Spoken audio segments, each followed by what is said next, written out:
함께 모여서 예배드리는 분들에게 함께 하시기를 바랍니다. 바울은 이제 빌립보 교회 성도들에게 편지를 이제 마무리하면서 이제 마지막 이야기를 하려고 합니다. 4장 21절부터 23절까지는요, 그리스도 예수 안에 있는 성도에게 각각 문안하라 그러면서 끝인사를 하고 있어요. 자, 편지를 쓰는데 이 마지막 끝인사를 하기 전에 마지막으로 하고 싶은 이야기. 자, 보통 마지막에 가면 아주 중요한 이야기들을 하잖아요. 자, 바울이 이제 이 편지 가운데 마지막으로 하고 싶은 이야기는 무엇이었을까요? 자, 오늘 본문은요, 이렇게 시작을 하고 있습니다. 4장 10절 말씀 가운데 보면요, 내가 주 안에서 크게 기뻐함은 나는 주 안에서 크게 기뻐합니다. 이제 이 마지막 이야기를 하고 있어요. 빌립보서 1장부터 4장까지 말씀 가운데요, 이 기쁨이라는 단어가 총 16번이 나옵니다. 자, 그런데 이 마지막에 사용된 이 기쁨이라는 단어는 이런 수식어가 붙어 있어요. 그동안에는 이런 수식어를 사용하지 않았는데요, 처음이자 마지막으로 이런 수식어를 사용을 했습니다. 크게라는 수식어예요. 이거 헬라어로 하면은 제가 헬라어를 잘하는 것은 아니지만 이 헬라어 단어로 보면은 메갈로스라는 단어를 사용을 해요. 여러분, 메가라는 단어 많이 들어보셨죠? 언제 들어보셨습니까? 자, 메가. 커피 이름 보면은 메가 커피, 그죠? 영화관 이름도 보면은 메가 박스. 자, 또 아이스크림 이름 가운데 보면 메가 톤바.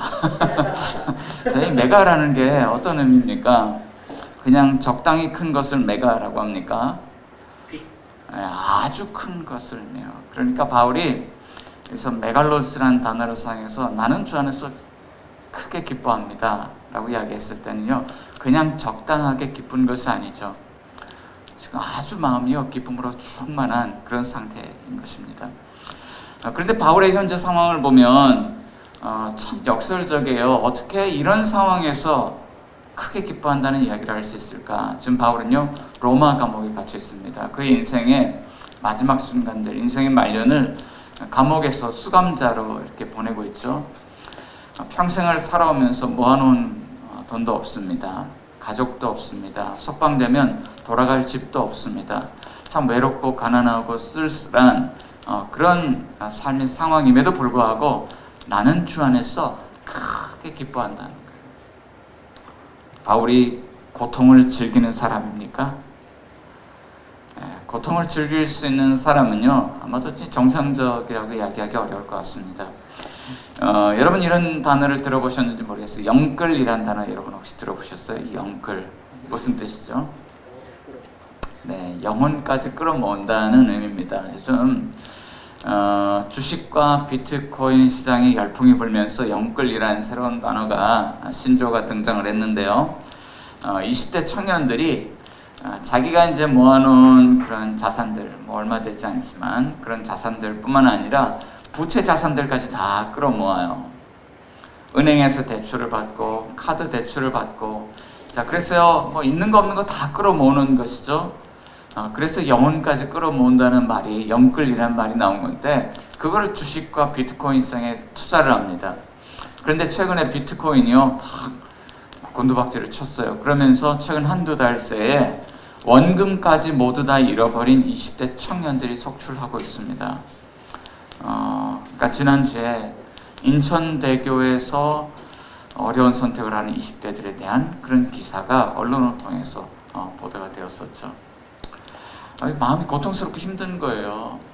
여러분이 고통을 즐길 수 있는 사람이 과연 몇이나 될까요? 자, 그런데 오늘 바울의 상황을 보면요, 그런데 자기가 뭔가 잘못해서 당하는 그런 고난이 아니에요.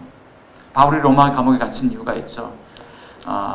땅 끝까지 가서 복음을 전파하라는 그런 주님의 명령을 가지고요, 정말 이 로마 황제까지 가서 가이사에게 상소해서 그 앞에서 내가 이 복음 때문에 이렇게 되었다는 것을, 예수 그리스도의 복음을 변명하고 확정하는 그 일을 하고자 하는 것이잖아요.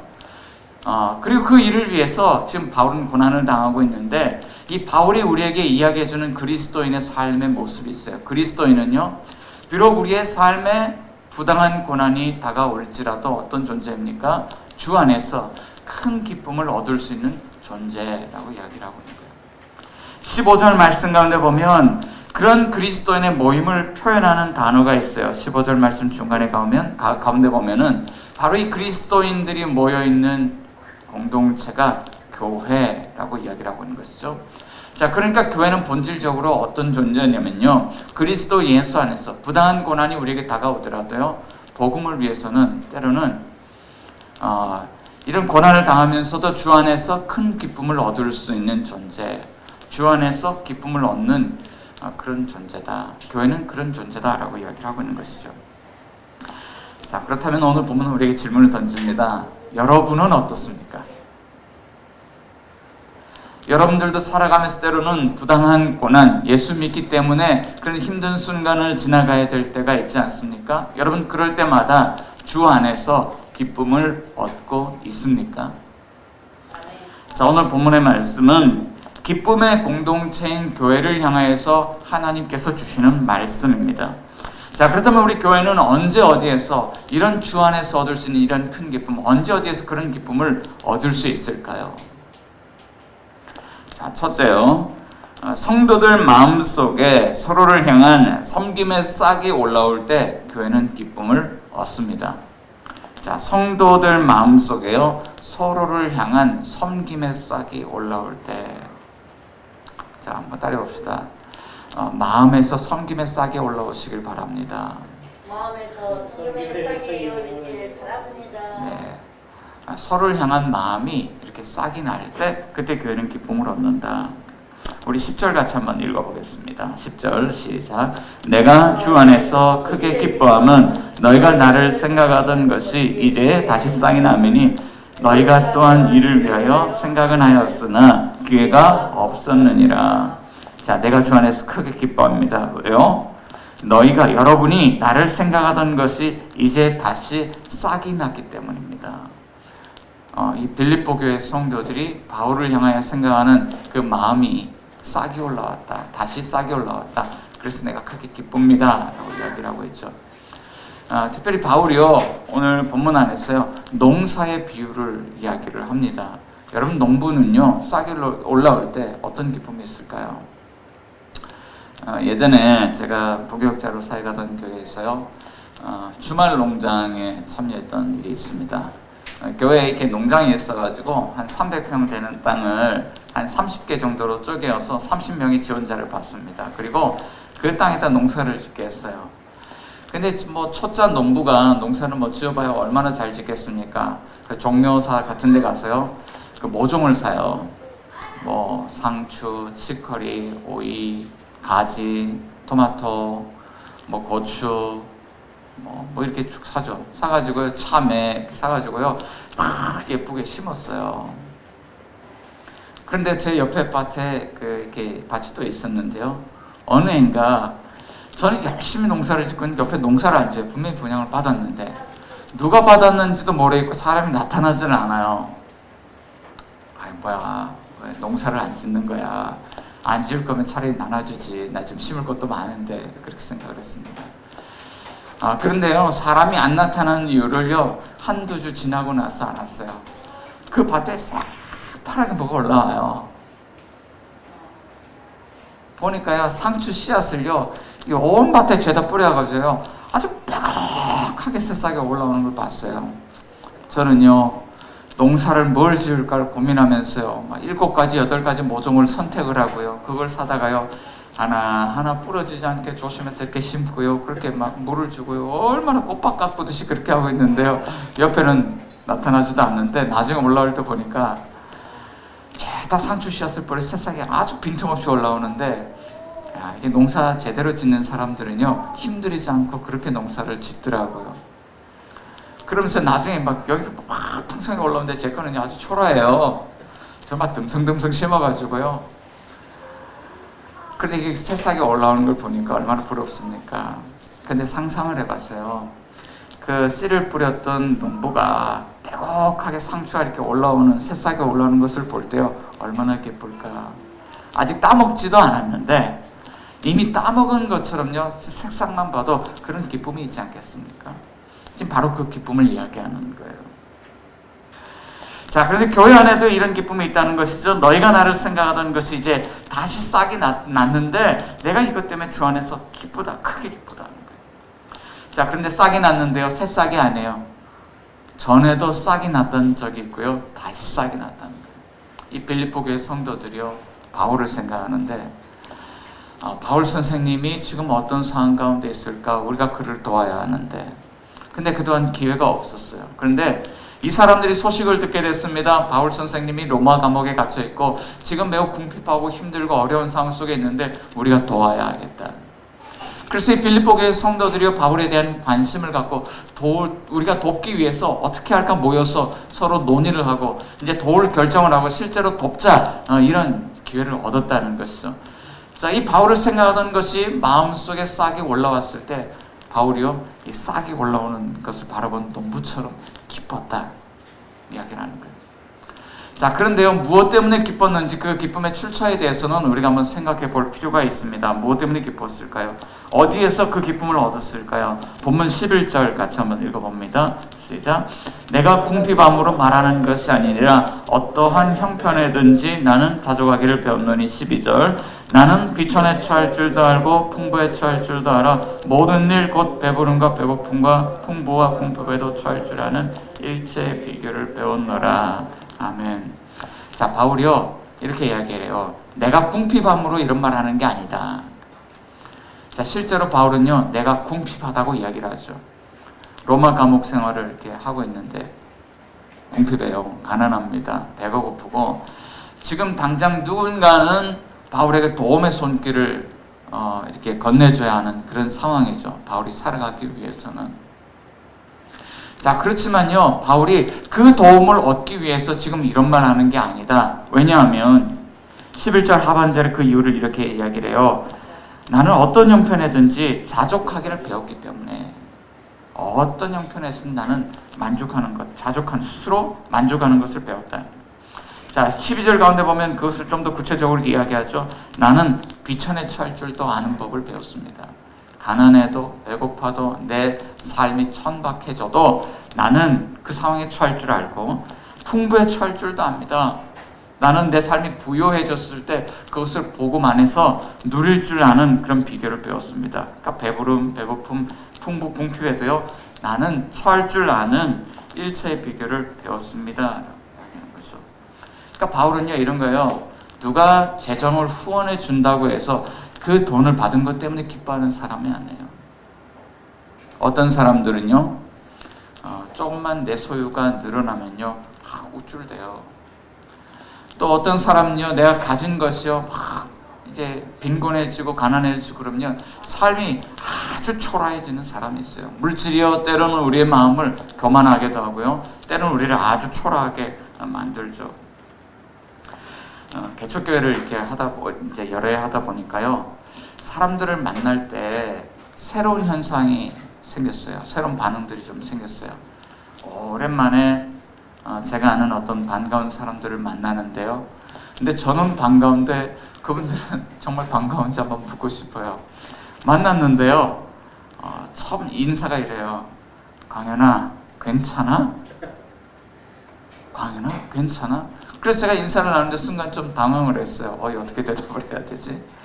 그리고 마음속에 이렇게 생각이 조금 정리가 됐는데, 이 어려운 개척교회 현장에 오래 있는 것이 어떤 사람들에게는 그냥 그 자체로 안 괜찮은 것이구나, 괜찮지 않구나, 그걸 생각을 하게 됐습니다.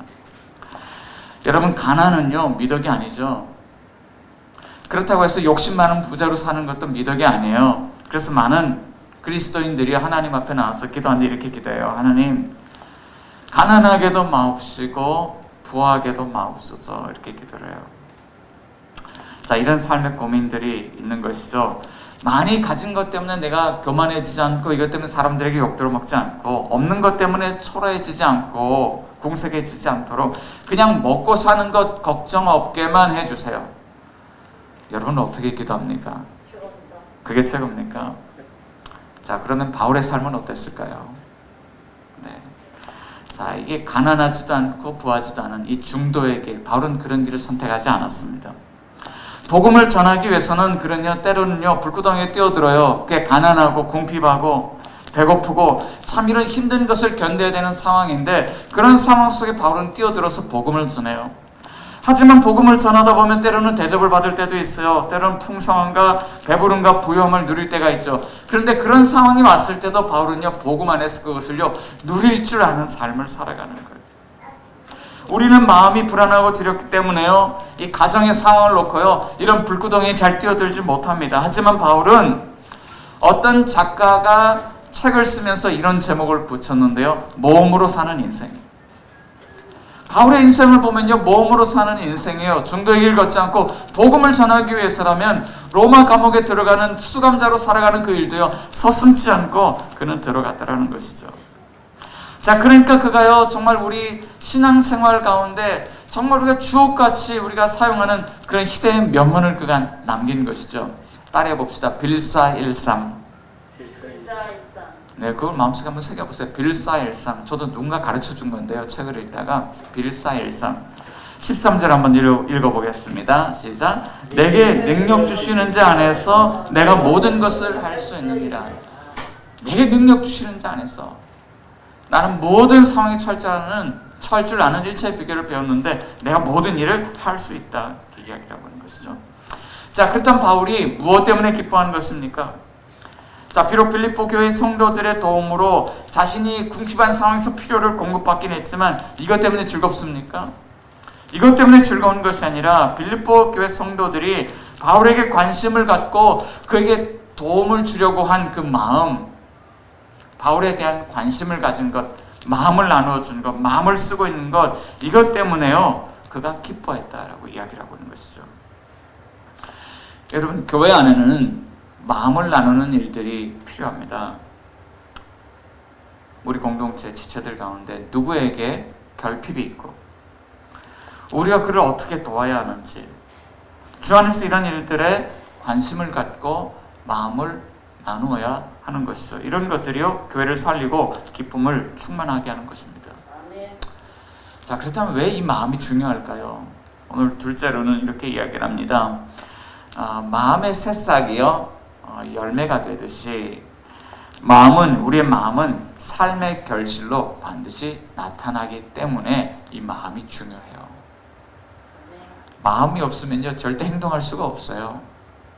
마음이 있어야 삶의 열매로 나타나는 것입니다. 자, 17절에서 바울이 이렇게 기도합니다. 17절 한번 읽어봅시다. 내가 선물을 구함이 아니요 오직 너에게 유익하도록 풍성한 열매를 구함이라. 바울의 기대는 이런 것이죠. 마음에 싹이 났는데 풍성한 열매 맺기를 기대하는 것입니다.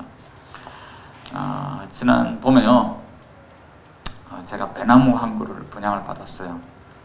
별내에 있는 어느 교회 과수원이 있는데 어떻게 그 교회 목사님을 알게 돼서요 그 교회 배나무를 하나를 분양을 받게 됐습니다.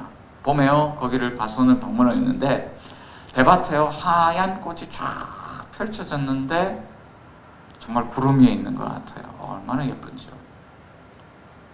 그런데 한 2주 전쯤에 그 과수원을 관리하는 권사님한테 전화가 왔어요. 목사님, 이 과일들 봉지를 씌우셔야 저희가 약을 칩니다. 그러는 거예요. 그래서 그 배밭을 갔어요. 갔더니 나무 한 그루에 제 이름이 하나 붙어 있더라고요. 그리고 봉지를 한 200장을 주셨어요. 보니까 열매가 얼마나 많이 붙어있는지 몰라요. 한마디 하시더라고요. 이거 다 잘라줘야 나중에 맛있게 먹을 수 있습니다. 안 잘라주면 이 과일이 안 됩니다. 그러더라고요. 거의 한 반 가까이 잘라내서 버린 것 같아요. 그래도요 과일이 한 200개는 달린 것 같아요. 올가을에 함께 나눌 수 있는 기회를 함께 나눌 수 있는 기회를 좀 가지도록 하겠습니다. 자, 그런데 이게 꽃이 피고 싹이 나면요 반드시 이렇게 돼요. 열매는요 반드시 맺히는 거예요.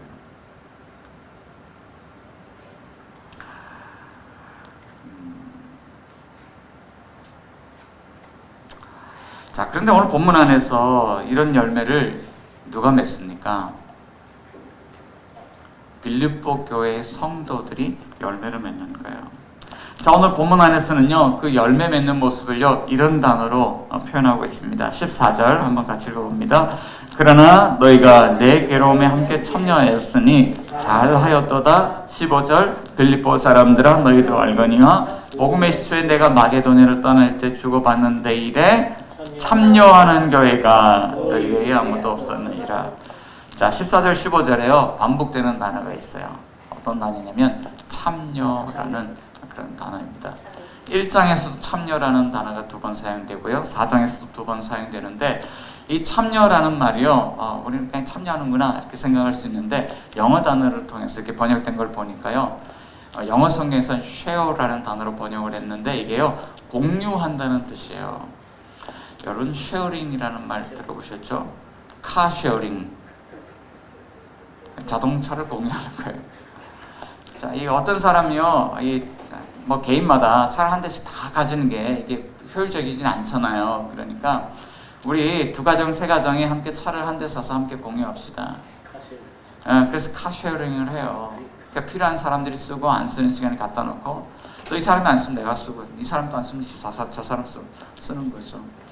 자, 근데 이 차를 구입한 사람이 카쉐어링을 할 때 어떤 마음이 들까요? 내 차를 쉐어링하는 거예요. 자, 어떤 마음이 들까요? 이거는요, 희생하고 섬기는 마음이에요. 저희 교회도요, 여러분들, 제가 이렇게 조금 이렇게 나눴었는데, 저희 교회도 공간을 쉐어를 하고 있습니다.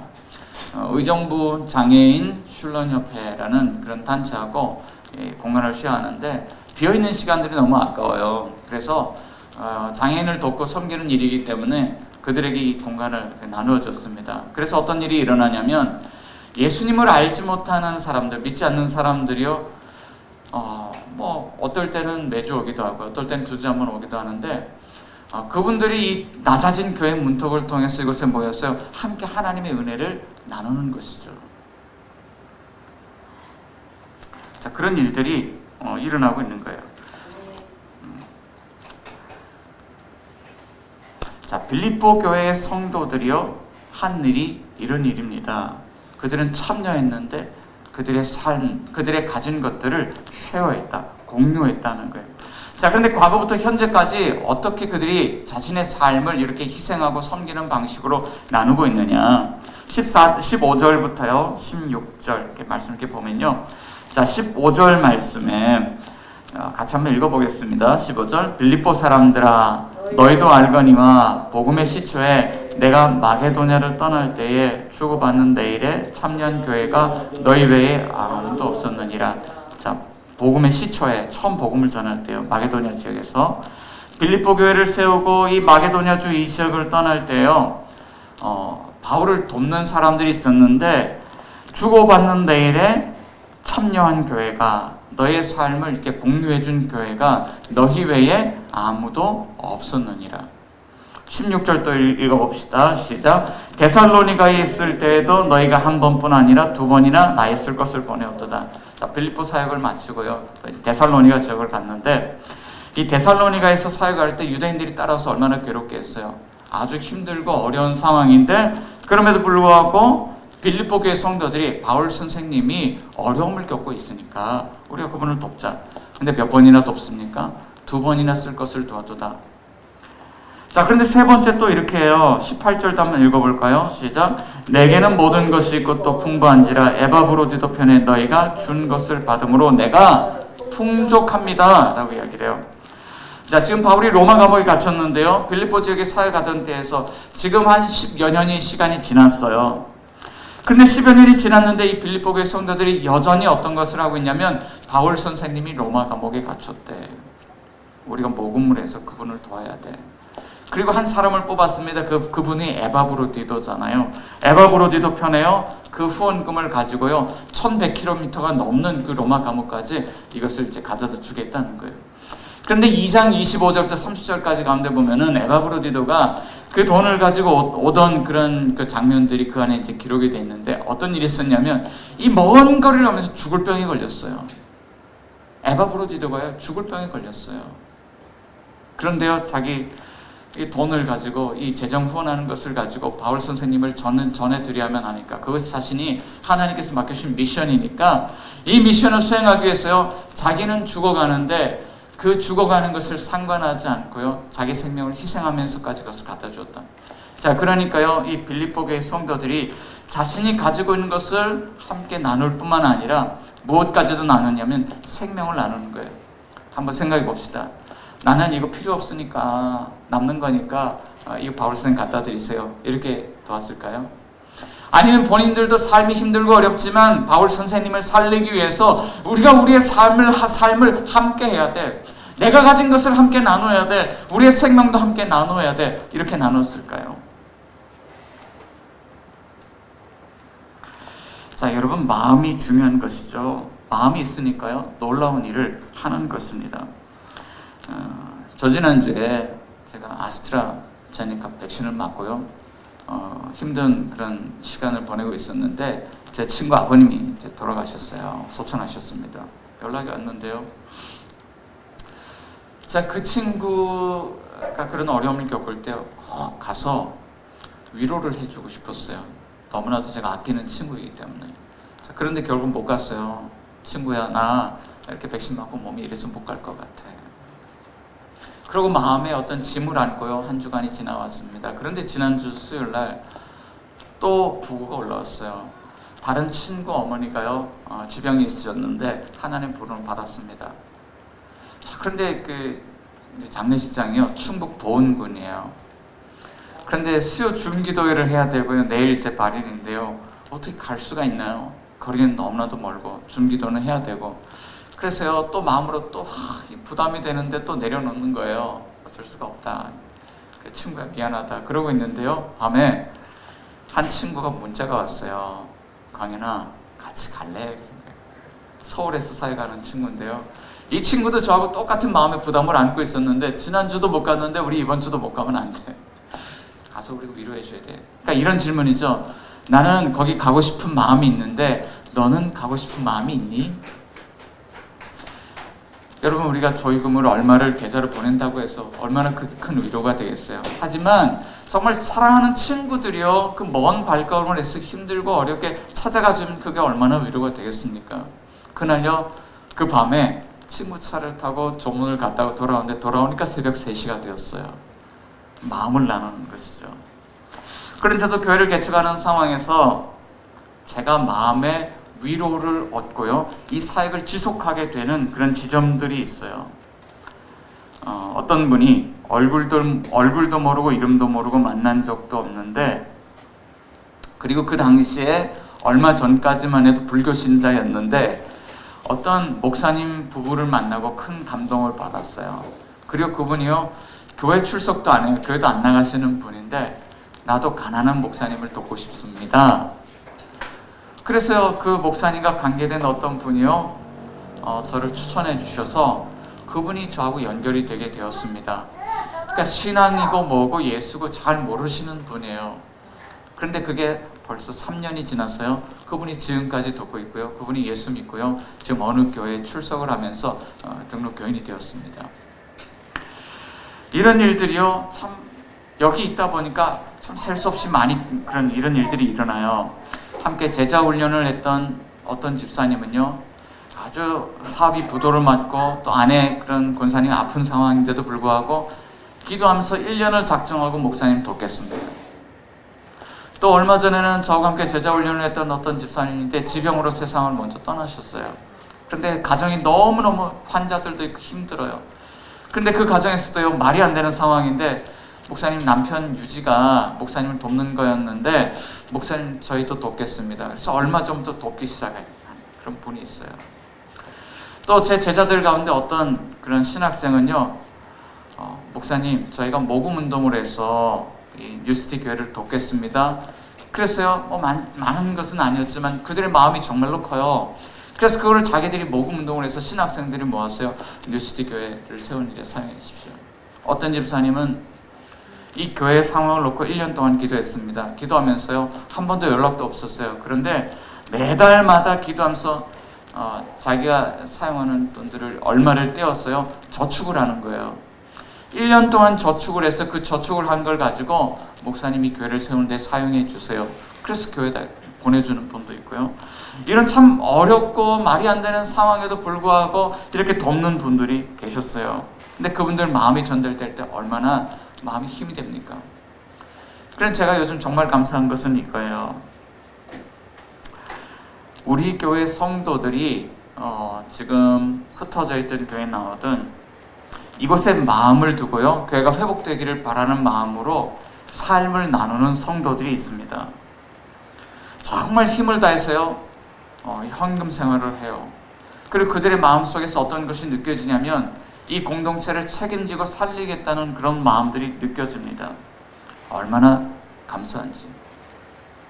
자, 그렇지만 항상 그래왔던 것은 아니에요. 지난 시절을 돌아보면 헌금 생활이 어려웠던 성도님들도 있었고, 교회의 재정을 맡아서 이렇게 일을 하면서요, 이 교회 재정 때문에 불안하고 떨었던 그런 일들도 있어요. 제가 가장 마음이 아프고 힘들었던 부분은요, 헌금 생활을 안 하는 게 아니에요. 오히려 삶이 어렵고 불안할 때는요, 헌금 생활을 못할 수가 있고요, 오히려 교회가 그들의 울타리가 되어서 그들의 삶을 보호해 줘야 될 때가 있습니다. 그것 때문에 우리가 마음이 아픈 것이 아니에요. 그렇지만 우리가 신앙생활을 하면서 우리의 입술을 통해서 쏟아져 나오는 그런 말들이 마음을 힘들게 하죠. 안 될 거야 라는 이야기. 이 교회는 안 될 거야 라는 이야기.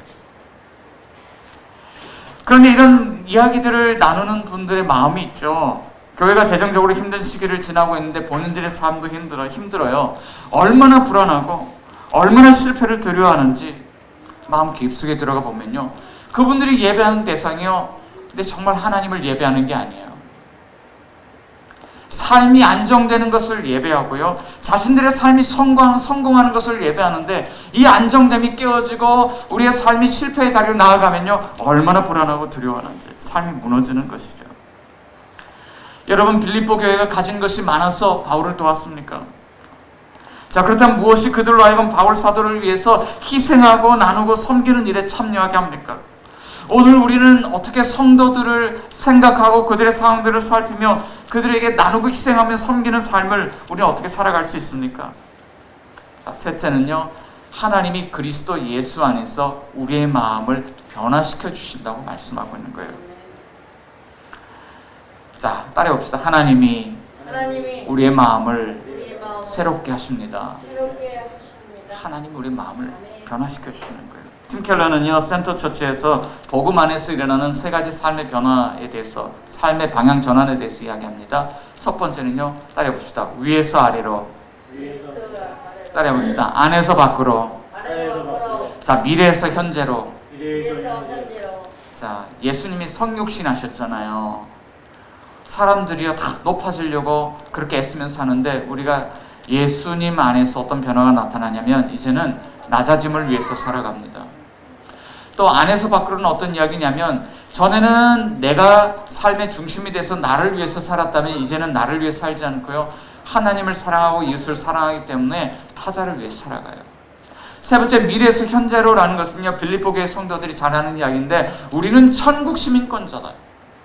하나님 나라가 이미 이루어진 것처럼 그 하나님 나라의 백성으로서 오늘 우리의 삶의 순간을 살아가는 거예요. 미래를 살아가는 사람들이죠. 자, 빌립보 교회 성도들의 삶 가운데 이런 삶의 방향 전환이 일어났다는 거예요.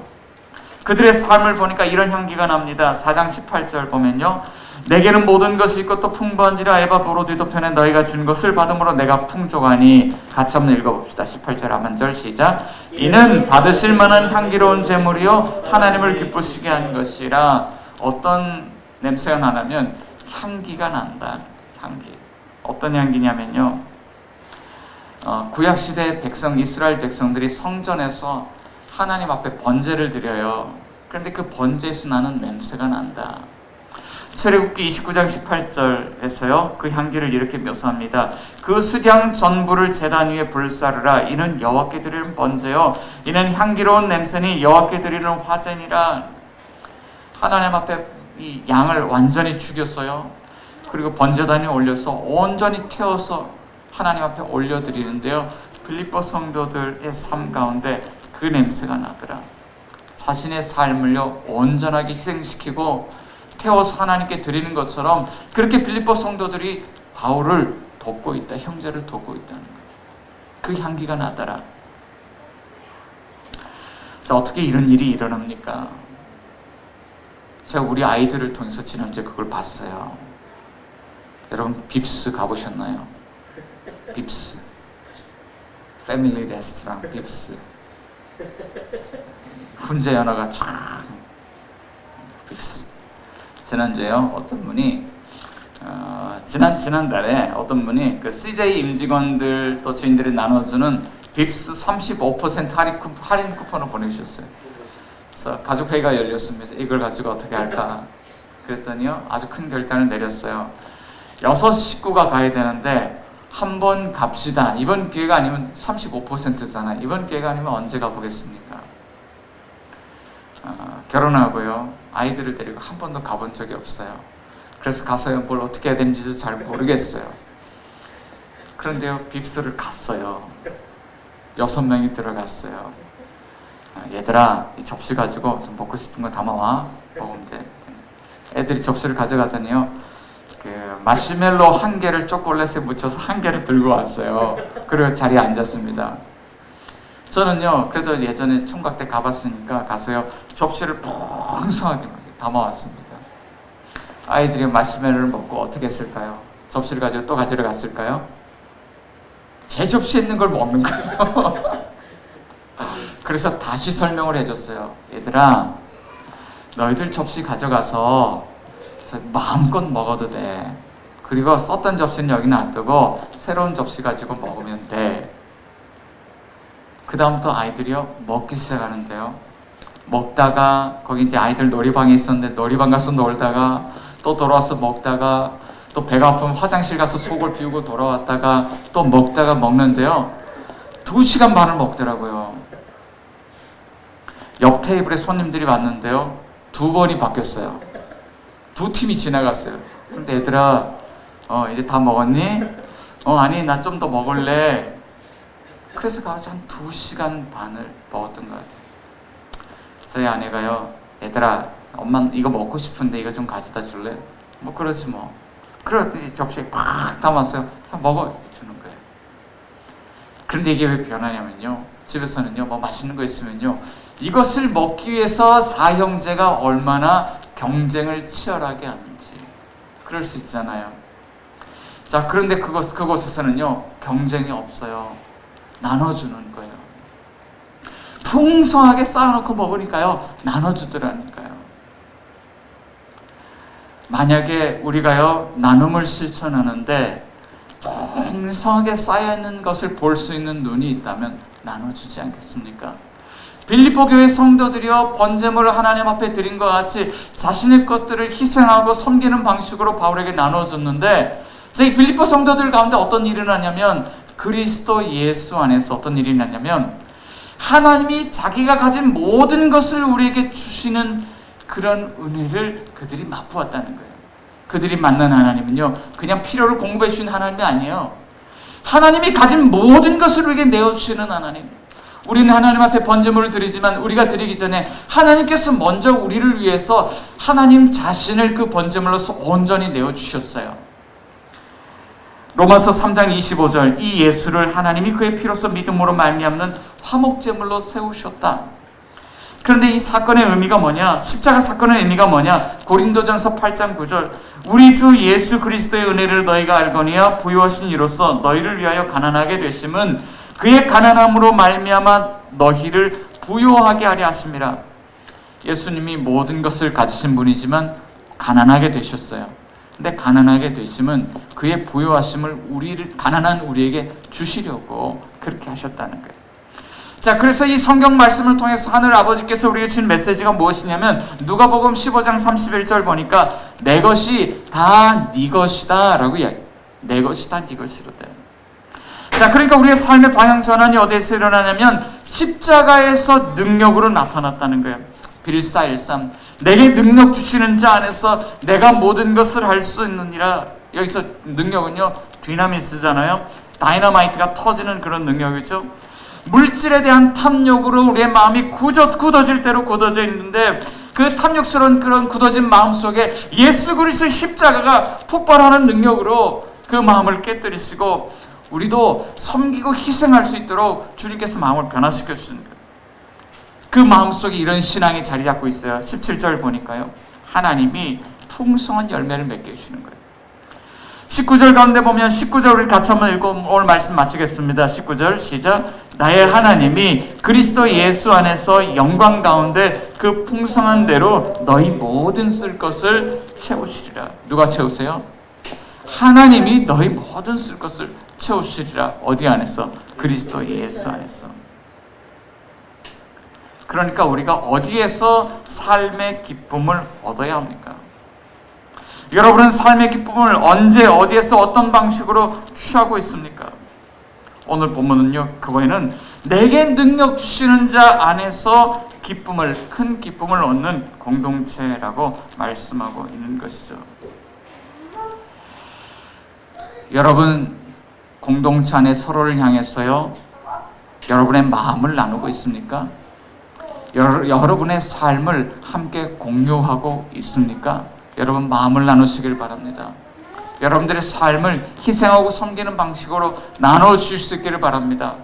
나의 하나님이, 우리의 하나님이 그리스도 예수 안에서 영광 가운데 그 풍성한 대로 저희 여러분의 모든 쓸 것을 채워주실 것입니다. 우리 같이 한번 기도하겠습니다. 기도하는데요, 특별히 우리 교회가 주 안에서 기쁨을 얻는 교회인데, 주님, 이제는 우리가 나를 위해서 하는